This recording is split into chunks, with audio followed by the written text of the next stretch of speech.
Hi everybody, welcome to Stories from a Survivor. This is episode number, we're just going to go ahead and start a new season. How about that? So, season 2, episode 1. And I do that just because I don't want to lose track of how many episodes we're actually making. And I think it would be nice to have a common theme for all of the different things that we are going to talk about. So this, the first season that we went through definitely gave a little bit of a backstory for anyone that has listened to my story, which is still, pending coming out. We've got chapter 1, chapter 2, and then we've got 3 and 4 coming out this upcoming week. Monday morning and Wednesday morning. And then the week after we have the infamous detox retreat. And I talk about all the different things that we do at Healing Waters. That's something that I hold very near and dear to me. And I'll talk about why whenever you listen to the podcast. I feel like the Mom Mobile is definitely going to be a very frequent place. I don't know when I'm going to get a legitimate office space to actually podcast, but you know what? This is very personable and relatable. I feel like we do spend a lot of our time in our cars, and the only quiet place sometimes that you do have to be able to think a lot of times is in your car. So that being said, I will read to you my inspiration, which I told you I follow a lot of different accounts on Instagram, and I share a lot of it on my stories and things like that.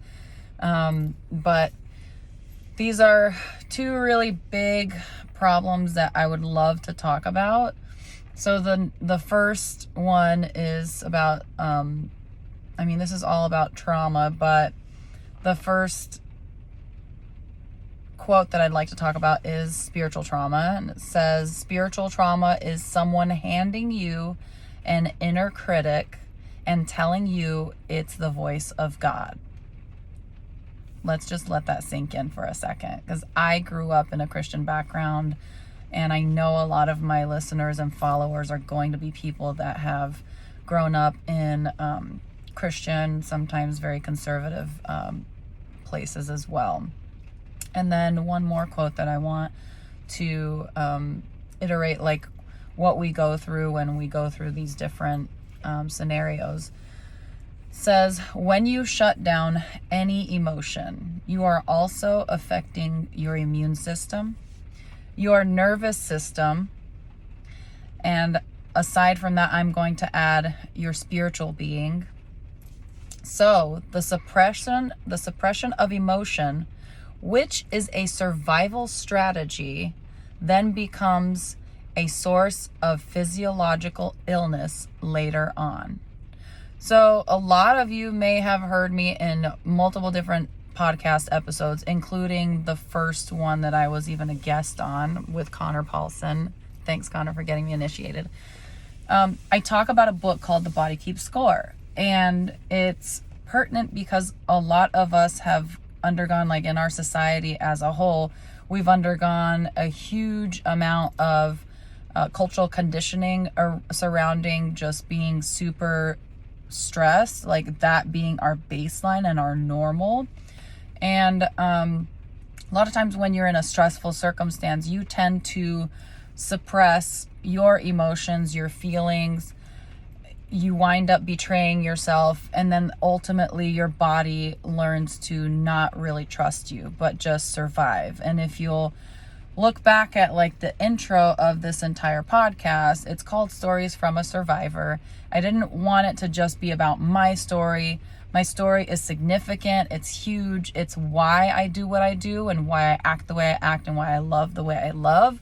But that's not the only story here. I'm talking about, stories that I've heard along the way, stories that I've seen along the way, and then also what I've learned as a survivor and how to move from just surviving into thriving. And so if you're still in survival mode, or maybe you don't even know you're in survival mode, making that shift into thriving is something very different, and it takes a lot of consciousness. It takes a lot of time to learn and retrain, rewire your brain, which I know a lot of people have, I've had a lot of dialogue and debate regarding, is it possible to rewire your brain? Can people change and learn? Which, yes, they can. That's my formal opinion. However, the difference is that you cannot force someone to change, and so they have to make that decision. So let's talk about spiritual abuse first, because that's the first quote that I actually read from. So spiritual abuse is, whenever the people that we trust the most and love the most use fear as a tactic and manipulation. And like it says, someone's basically handing you an inner critic voice. So that still small voice, or Holy Spirit, or whatever, your consciousness, whatever you want to call it, that's that manipulation that happens. So a person that you would trust as a mentor, which a lot of times can either be a parent, an older sibling, a church leader, or someone else, like even in school, you talk about like coaches or things like that. If someone is using spirituality or religion as a control tactic, then obviously that, I don't think people really realize that that is a form of abuse. It's spiritual abuse.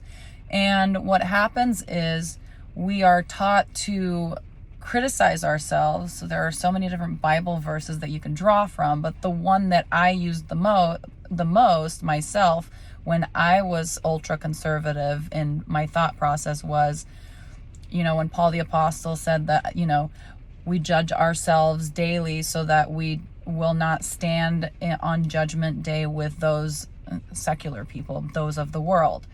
And so I thought, well, I'm going to be harsh on myself, because then I know that, God doesn't even need to punish me, basically.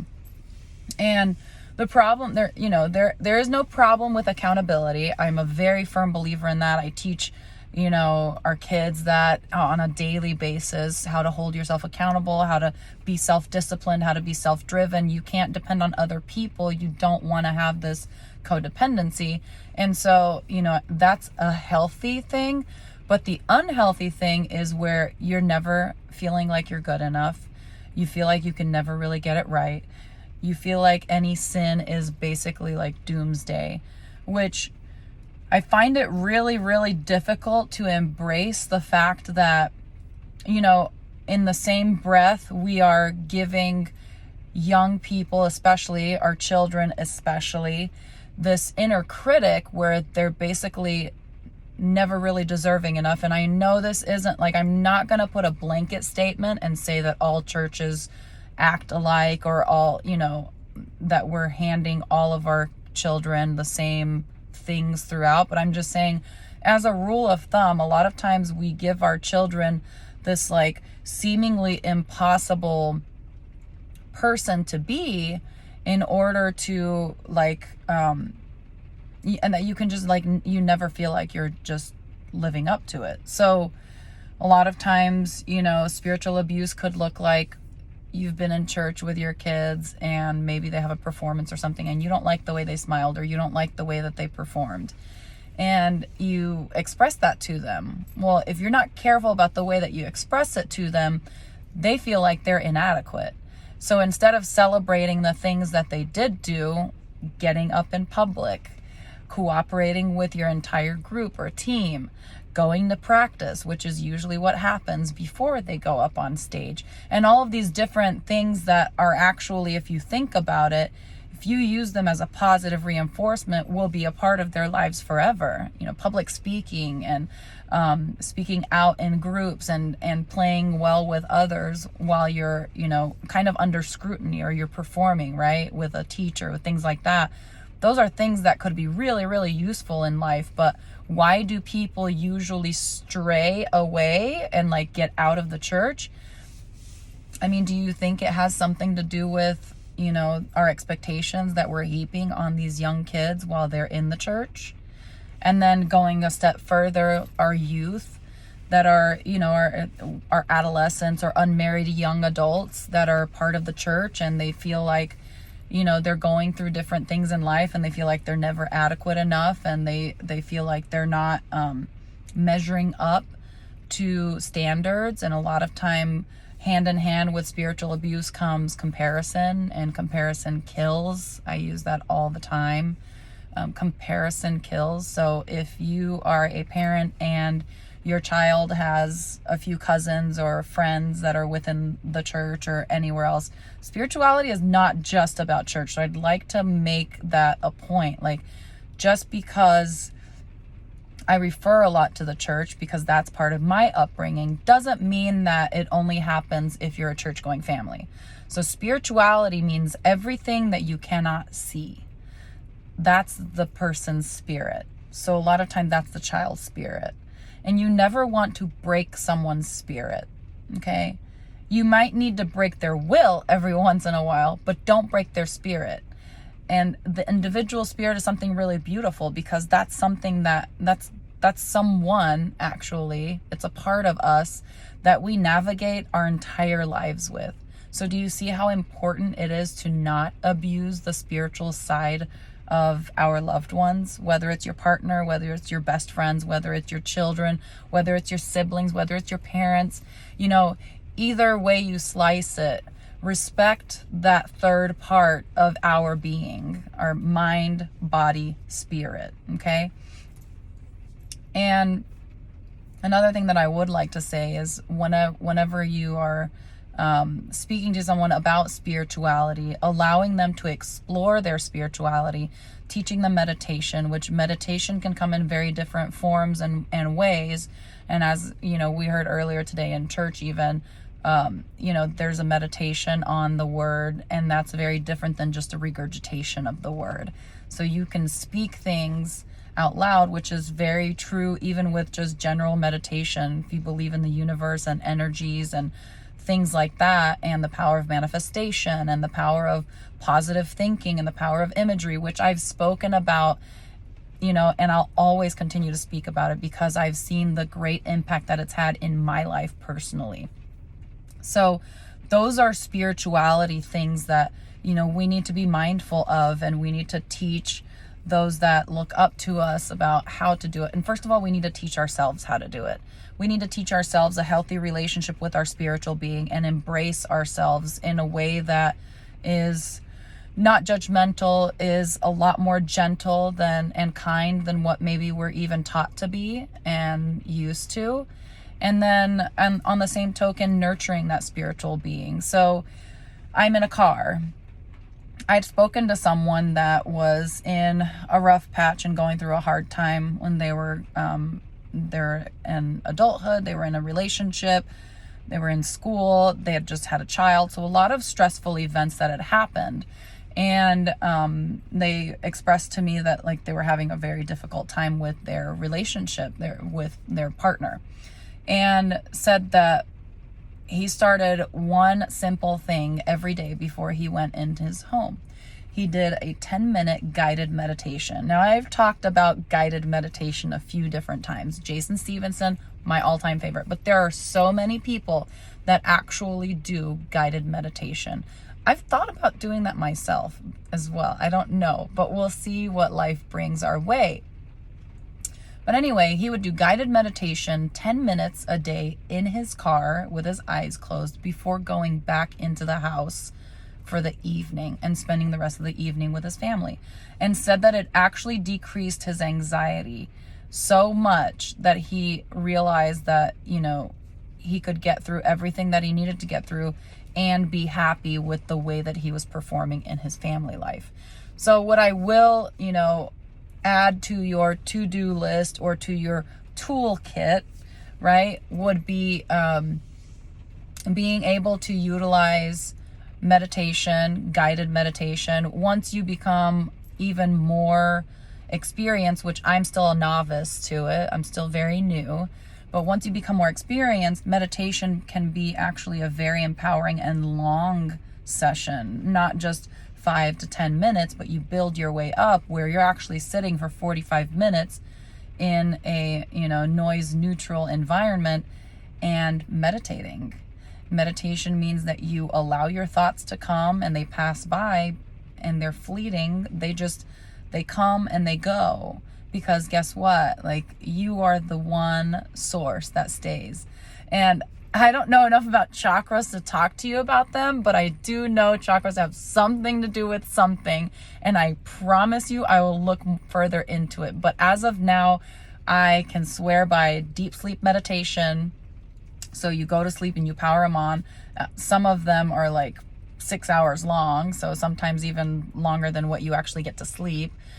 But, there are a lot of like positive affirmations to start your day out, anti-anxiety guided meditations to start your day or end your day, that unwind that needs to happen, that unplug that needs to happen a lot of times that we just don't give enough credit to. That's our one problem and hiccup, is that we're just not giving ourselves enough time to actually recharge our batteries, our spiritual batteries, so that you can run this marathon called life and actually thrive and actually move from survival mode into thriving. And the difference is going to be, you're going to do things, you might start out in survival mode. So you've had a triggering event and your body, breaks out into its autonomic response. And then you have to, diffuse that trigger.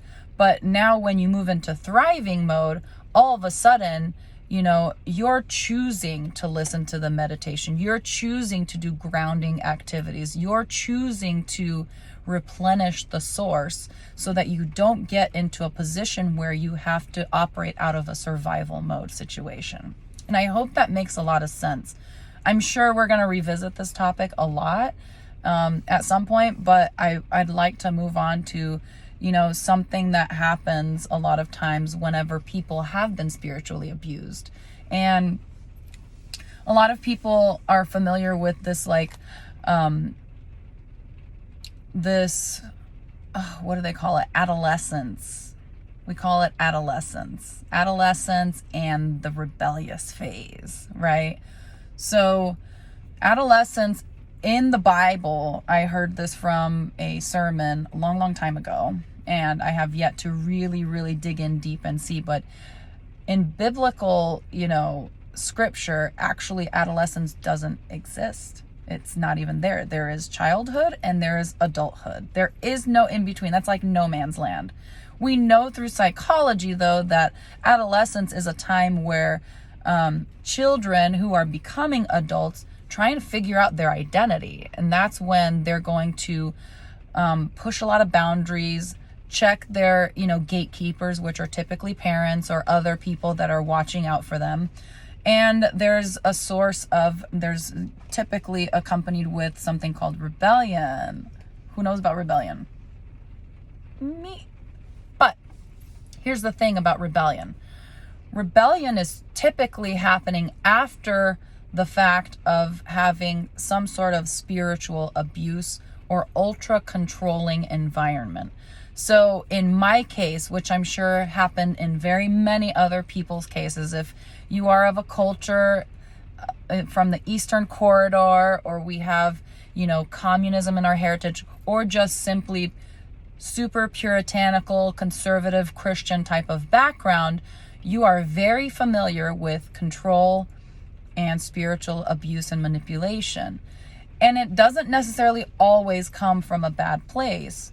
Sometimes it just comes from a place of ignorance where they don't realize that they're actually abusing their power and they're powering over you and utilizing spiritual manipulation to abuse their power over you as the child, the partner, the congregation, I guess you would call it, the followers, right? Whoever followers are.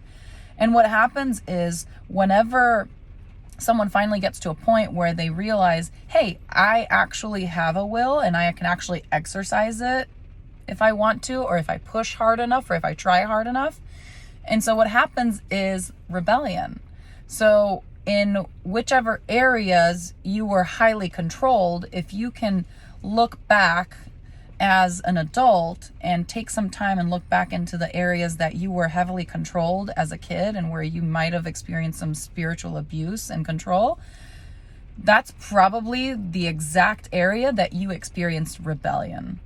And so for me, it was boys, romantic relationships. Because why? Because our dads are afraid of what? Of us getting knocked up, right? Us getting pregnant, us getting into situations where we are going to be, tied to a certain circumstance, a certain stigma, a certain historical fact of our lives. And then they want, like I said, it doesn't always come from a negative place, right? It's just the way that we do it. And they want to protect us from that scenario. But in turn, it actually just catapults us into a direction. And one day I was in therapy, and I've been in therapy. I'll probably be in therapy for the rest of my life. I'm just saying. But one day in therapy, I was sitting and I was talking about how I felt very misunderstood, especially by the people that were closest to me, and I felt like would totally understand, the situation I'm going in and everything.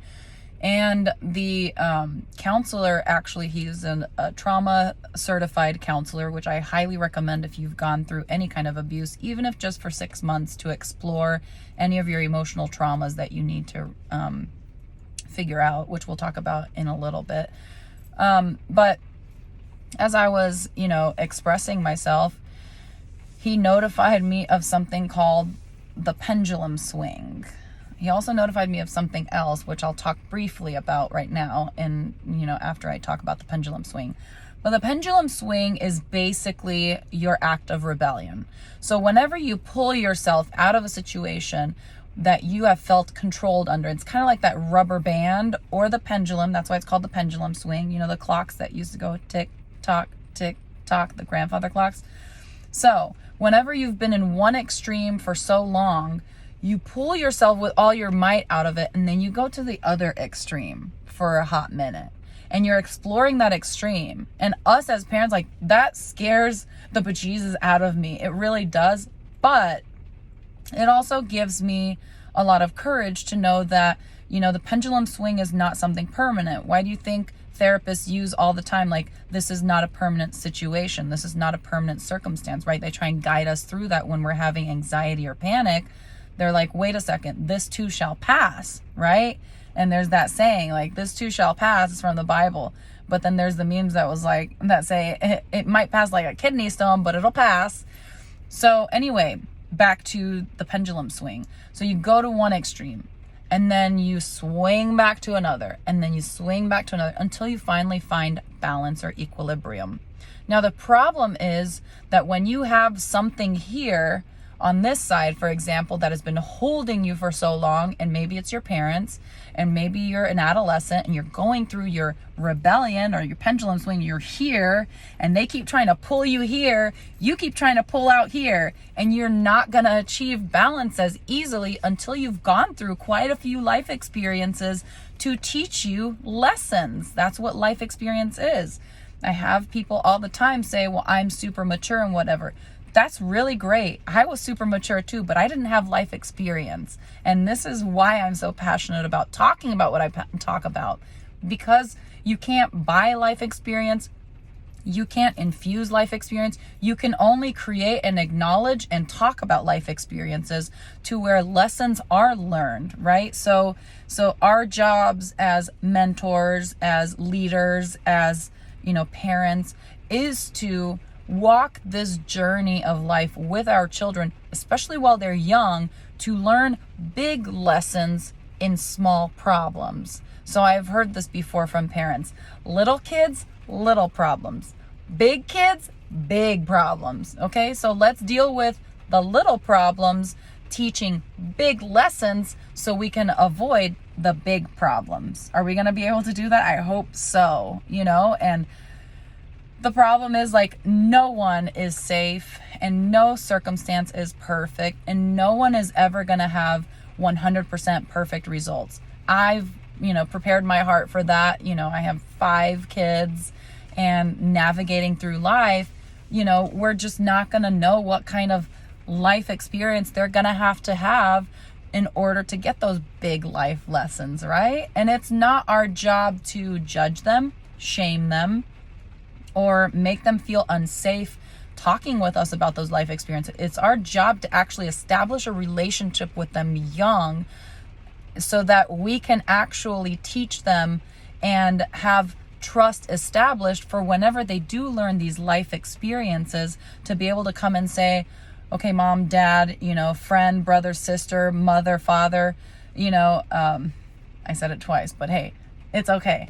So, I'm going through this is what's happening, and just being a place where they can speak and not necessarily get a whole lot of response out of you, kind of think like a therapist.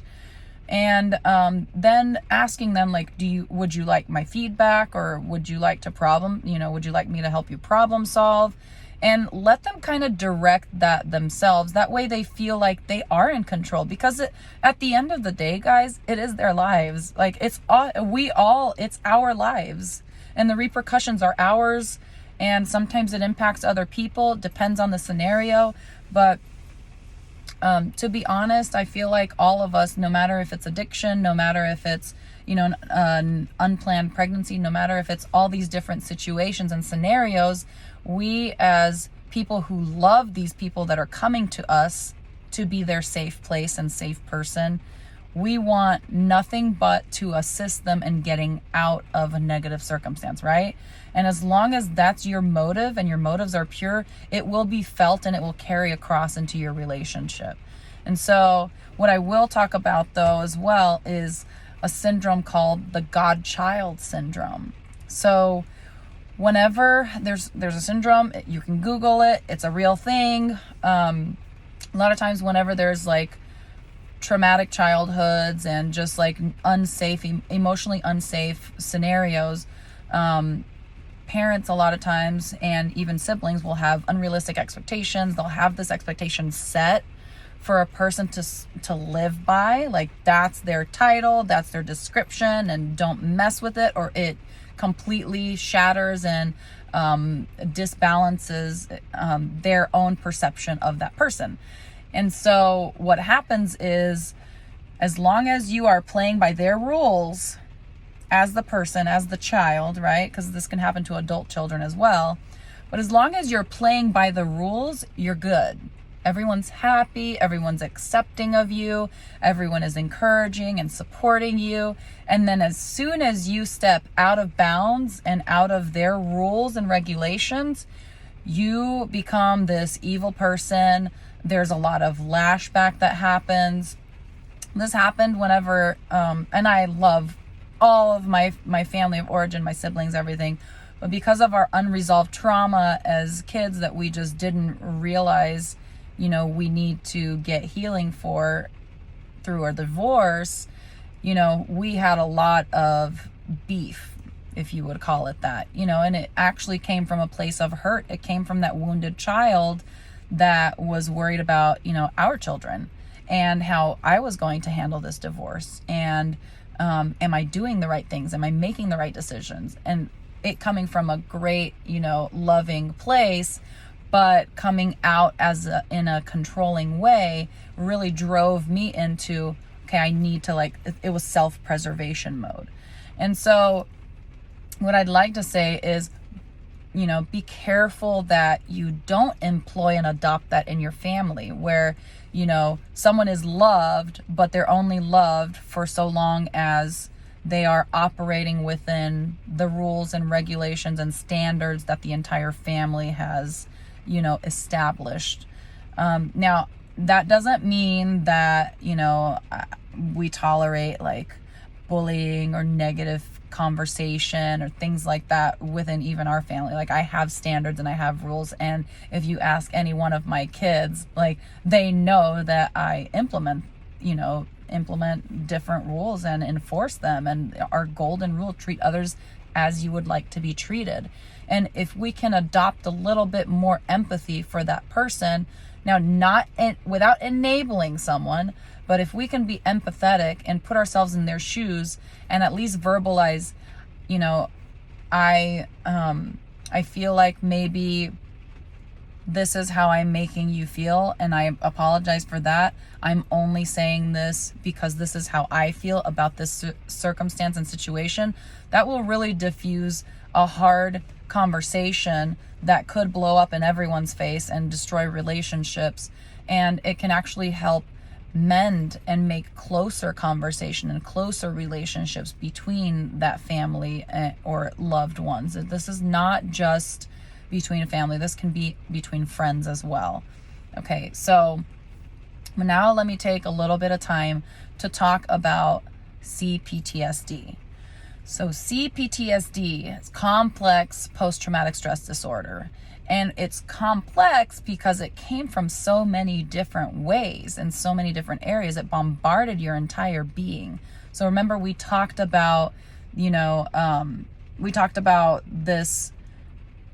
this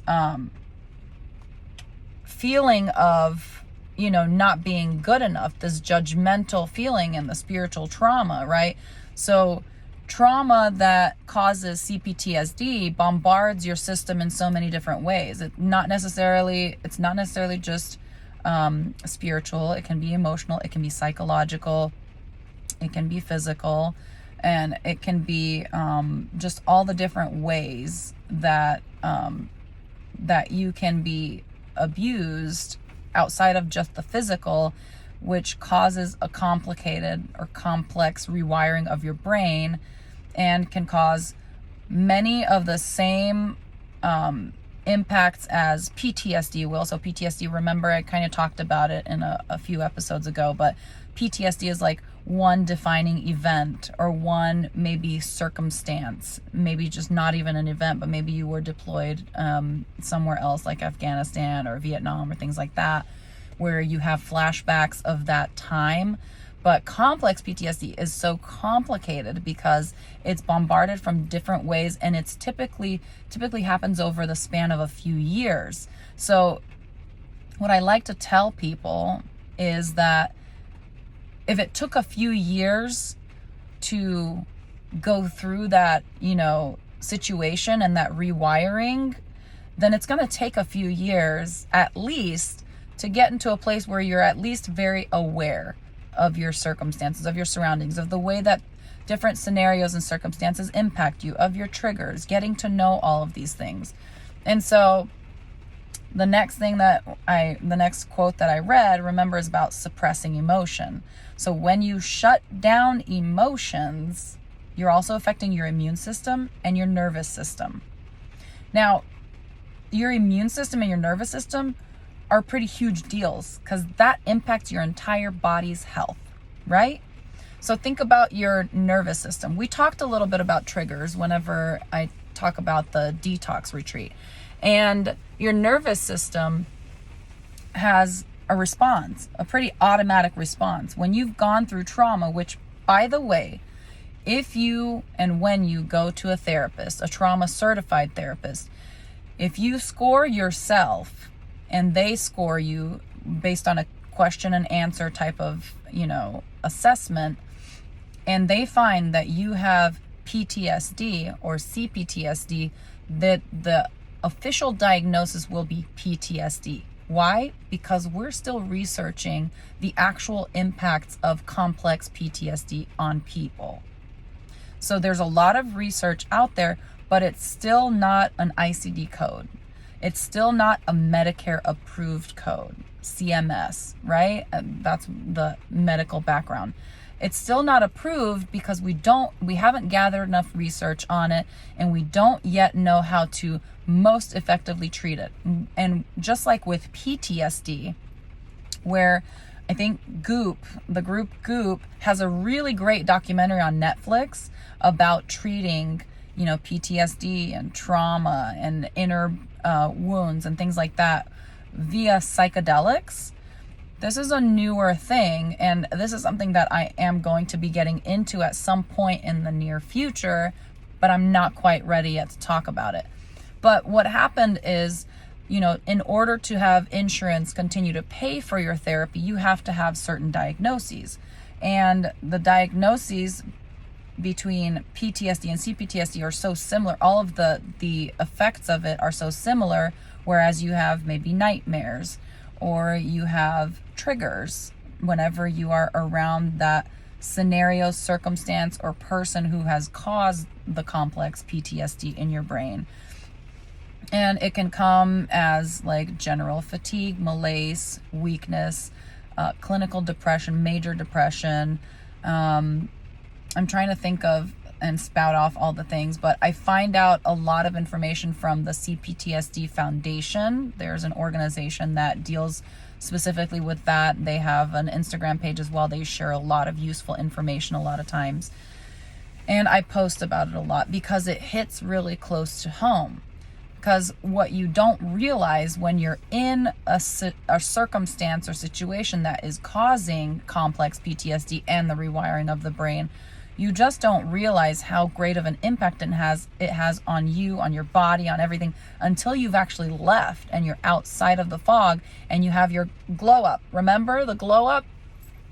So with suppressing emotions, what happens is you're stifling your spiritual being from being completely free and liberated. So a lot of times, because you are suppressing that, so let me take a circumstance, a scenario that's very relatable. So whenever you're in a relationship and your intimate partner is, spiritually abusing you, emotionally abusing you, psychologically, whatever you want to call it, or just super controlling, manipulative, things like that. And instead of standing up for yourself, because there are other repercussions to that, right? That's, a very common question of people to ask, and they don't realize that there are repercussions to standing up for yourself, right? Whether it's a prolonged argument, with domestic terrorism where they're following you around just to argue with you and things like that, or whether it's physical, repercussion, or whether it's a control and a tightening of the screw in your life, and you don't want those repercussions. So what do? You suppress, you bottle up. And what happens when you bottle up? The number one problem that I believe happens is not only is your nervous system realizing, I'm not safe in this circumstance and I need to be in survival mode and fight or flight mode more often than not, but also you are betraying yourself. Remember the self-betrayal I talked about? Self-betrayal is huge, because whenever you leave those circumstances and you start healing your CPTSD, you have to relearn and reteach your body how to trust you, how to trust your mind. So your mind makes a decision and says, uh-oh, we're in trouble, let's bottle this up. And whether it's the fear of having a response from a sibling or a family member or a friend in your group, and you don't want to be ostracized, and so you just bottle it up and you suppress it, you betray yourself, because your gut instinct is what? I need to stand up for myself. Or your gut instinct is what? This isn't right. Whenever you talk about people that are sexually abused as well and have that trauma, when your gut is saying this is wrong, this is wrong, this is wrong, but your mind is saying I need to stay because otherwise I'm going to die, or otherwise there are these repercussions, your body goes into disassociation mode, and so your brain disassociates, goes away from the circumstance, whether it's sexual, emotional, psychological, spiritual, physical. You try and leave your brain so that your body can just survive. And in those moments, you're rewiring your brain to leave. So there are a lot of people that might even have sexual trauma. And instead of, I've heard a lot, actually, historically speaking, history as in like people's history, not as in like history book history, but I'm sure it applies. But I've heard a lot throughout my, conversationally and throughout my dating scene, that a lot of, women in particular have a very difficult time having sex whenever they're sober. So a lot of times you'll have these like one-off hookups, one-night stands, or even hookup buddies that will not hook up unless they're, drunk. Why is that? Have you ever asked that question? Or I talked to someone else, that was saying, I have a hard time actually being out and like expressive and enjoying myself and dancing unless I'm not sober. Why? Why is that? And a lot of times it's because we have quenched our spirit and we have created a situation of mistrust within ourselves. So our gut is saying, don't do it, this is wrong, but our mind is saying, stay here, stay alive, and I'll take you somewhere else to preserve you. And so now when you're out of those scenarios and situations, because a lot of times like these women that are having sex but not sober, what's the situation? Like, they're single usually. They're single, they're on the dating scene, they're independent women, all these different things. And, but they no longer trust themselves. They can't, and when you don't trust yourself, you can't love yourself appropriately. And when you can't love yourself, you can't see yourself being pleasured. You can't accept things the way you ought to.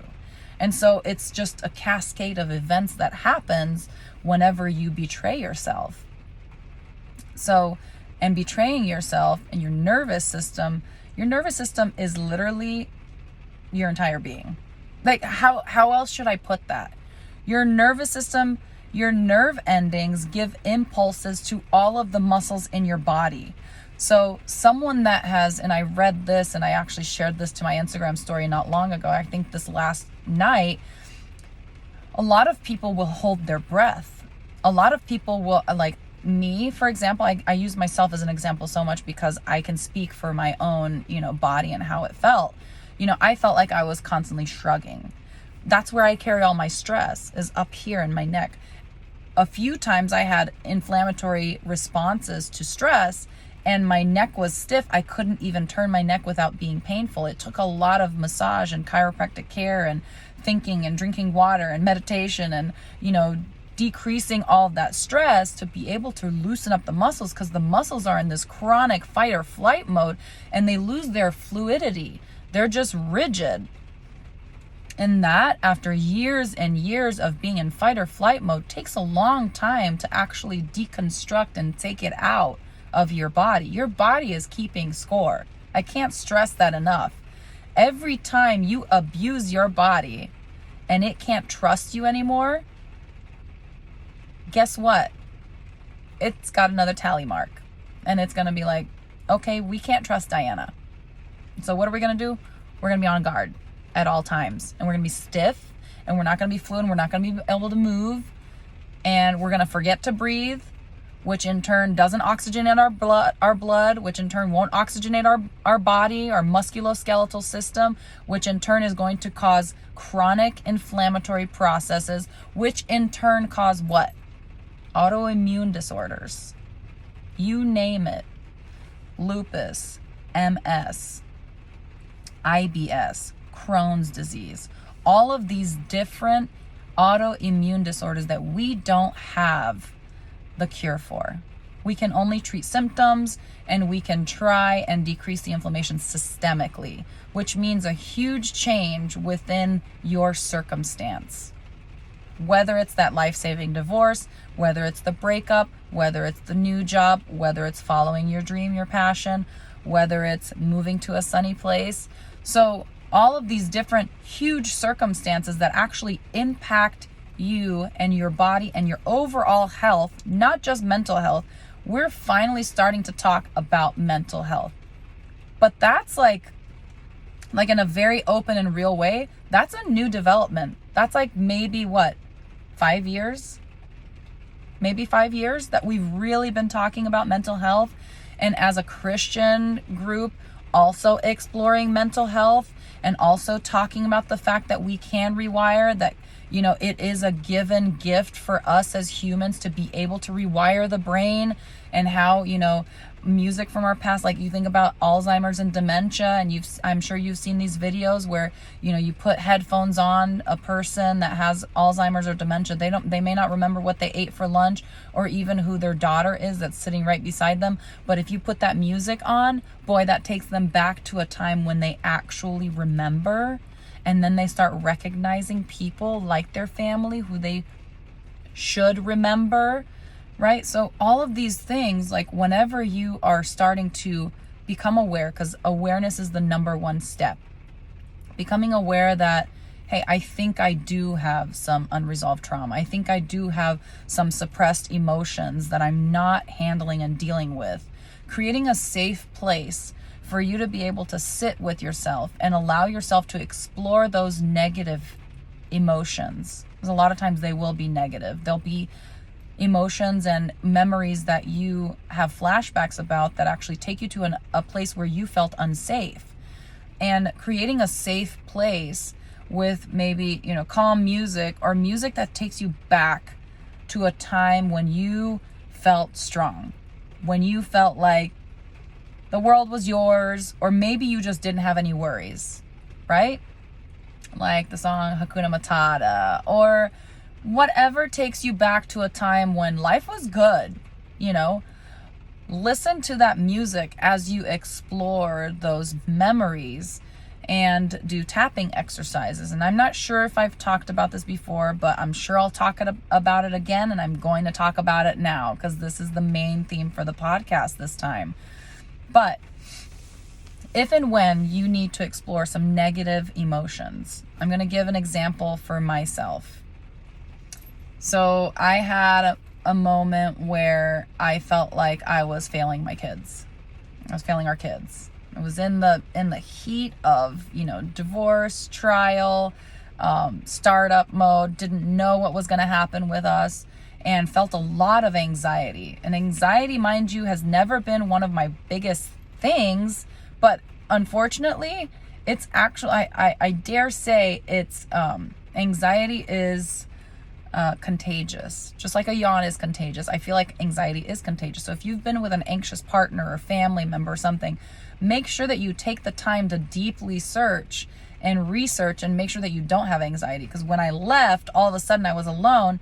I couldn't even have caffeine for the first maybe 2 months or so because it would tear up my stomach. I would feel physical pain because of my anxiety. And anxiety does cause GI upset, gastrointestinal. So either you'll have dumping syndrome where you're having diarrhea, or constipation, and chronic constipation can lead to, Crohn's disease. So all of these things, right? So you unleashing these negative emotions or these suppressed emotions that obviously are negative because you're suppressing them. You're not allowing them to bubble up because you're afraid of them throwing you off balance, right? Bringing these up through deep sleep meditation, through conscious meditation, like daily meditation, and through these tapping exercises I'm going to talk to you about. One of my first therapists in Arkansas was a man, and I didn't necessarily appreciate his style in the beginning, but he is the one that really taught me a lot about stress and self-healing, no matter if he believes it or not. But he gave me a scoring tool on stress, and I talk about it in my previous podcast. Long story short, normal's like 30, something like that. Well, I had been operating at like 130 for like the past 10 years of my life, pretty much, fight or flight mode. And that's when I realized I've put my body through the entire ringer. And if you look at any kind of disease process, the number one causing factor or comorbidity, and which causes a slew of other healthcare issues, is stress. Stress. Now there's good stress and bad stress. We'll talk about that another time. But stress, and just think of the negative stress and the abuse that your body goes through that you put it through. So create a safe place and a safe time for you to be able to do these tapping exercises. So either, evening time when you're ready to unwind, because a lot of times these emotional events will leave you depleted physically and you will feel like you need a nap. And so if you think about it and if you have a very severe traumatizing event that, you feel like you can't explore on your own, then please reach out to a licensed therapist and psychologist and be able to have someone that's trauma certified, or a very, very safe friend that can kind of read and talk you through that emotion, because it can be very debilitating.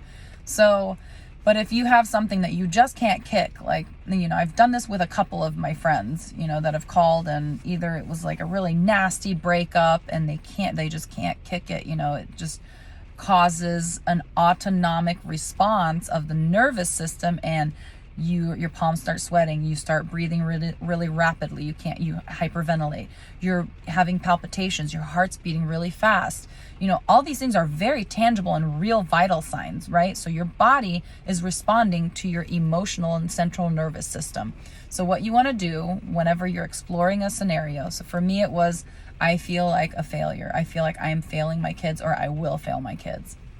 And so what you need to do is start tapping like the butterfly across the chest, right? So if for those of you that are listening audibly, it's the little, if you're doing like a shadow show, and you're making a dove, that's what you do, but on your chest, okay? And this is crossing the brain hemisphere. So it's crisscross applesauce for your arms, cross your thumbs and tap.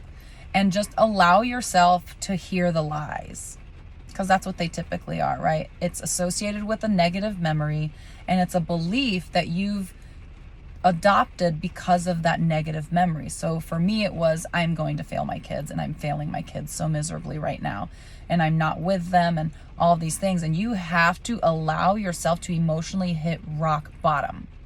You have to hit rock bottom and weep. And there is a grieving cry that happens. And I can't remember what people call it technically, but I think it might actually be called like the grieving cry, because you're crying like someone's dying, aka the ugly cry, okay? And as you're crying and allowing yourself to just come apart in every way, shape, and form, you're tapping quickly, okay? Because you're telling your body, hey, I'm here, I'm grounding myself, I'm here, I'm touching, I'm feeling something, I'm tapping. And then whenever you're done, okay, give yourself time, however much time it takes. And whenever you're done, then you start speaking your actual truths. Because what's happening is you have accessed an archive from your emotional side of your brain, and you're bringing it to your front, and you're reacting to it. Because guess what? Your logic brain doesn't understand that that's an archived memory, and it's acting and reacting to the memory. And so what you're going to do now, because all of us know it, right? What you're going to do is you're going to start stating your truths as you slow down your breathing, and as you work on believing the affirmations, that you are telling yourself, because those are the truth. And this is your logical brain and your emotional brain coming together to rewire and desensitize that trigger. So what you do is, I am a good mom. I love my kids. Everything that I fight for, everything good in life is for my kids. And you just affirm all of these positive things and all the things that you know are true. I sacrifice so much for my kids. I love my kids, truly, to a deep molecular level, right? So you say these things, and then you're fusing and you're taking away the lie, and you're connecting it with a truth, and you're tying it up and you're desensitizing it. A lot of you that might have heard of Sozo inner healing, it's a very similar technique. And so if you're a Christian, you can take that memory that's hurting you and that is making you believe those lies, and you can insert Jesus in that memory and actually tell yourself what Jesus would actually tell you. And that, my fellow humans, is such a healing and empowering thing to do. And so if you don't have truths to speak to yourself, what can you do? And what you can do is you can take the truths that you've heard from other people. Because if you have friends, which most of us do, at least one that you have expressed your woes to, or your hurt to, or your feelings to, or your memory and your negative, impact that those memories have had. Those friends, if they're true friends, I hope you're surrounded by those types of friends, even if it's just one, like I said, will tell you the truth. And what I love telling mothers is that if you will sit down with your children, if you're experiencing mommy guilt, if you will sit down with your children and have an authentic conversation and ask them how you're doing as a mother, I'm really going through some moments here. I'm really feeling bad about this, and this. Can you give me, some feedback on where I can improve or what I can do better? I almost guarantee you, your children will have the most unfiltered and unbiased truths that they can give you. Mom, you're doing amazing. I feel loved by you. I love the way you take care of us. I love your cooking. I love, all these things. You will see that it pours out. Just because it doesn't happen all the time in the mundane doesn't mean it's not there, and doesn't mean it's not true. And just because you're asking for the affirmations doesn't make them any less valuable. And if you don't have kids, then like I said, call your closest friend, your closest sibling, your parent. If you sit, no matter what your experience was, now I don't say this lightly, right? And some people may have parents that are still, prone to addiction, things like that, but you still experienced some sort of authentic love. And if it's not your biological parents, maybe your adoptive parents, and maybe your mentors. And if you can sit with them and say, this is what I'm struggling with. Will you help and tell me something different? Tell me the truth. What do I need to do to be my best version of myself?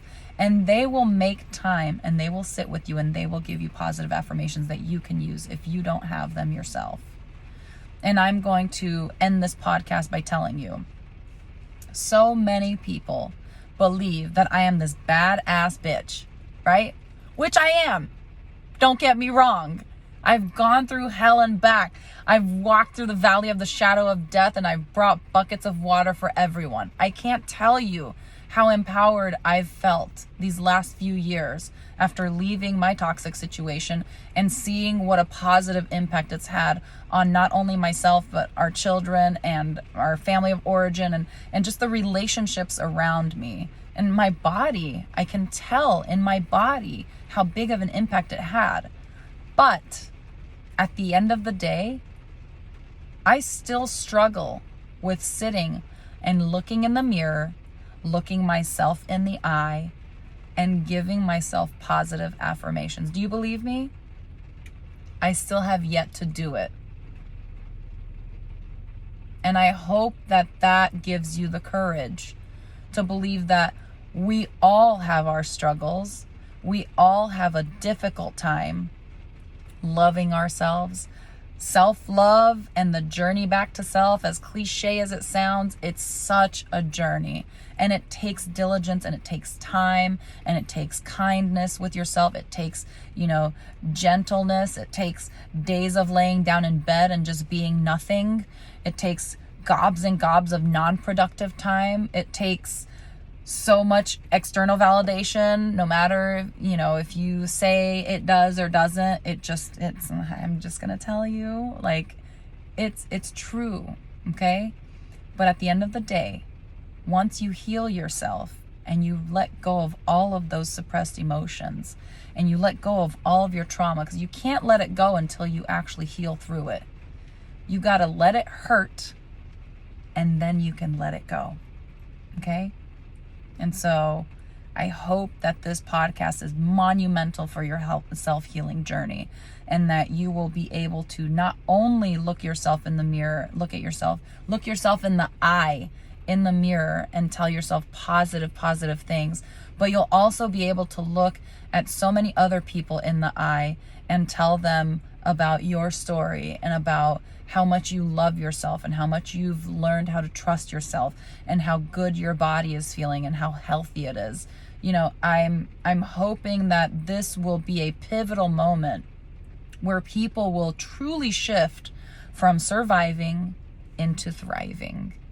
And I hope that you will share your journey with us. All right. Until next time, guys. Bye.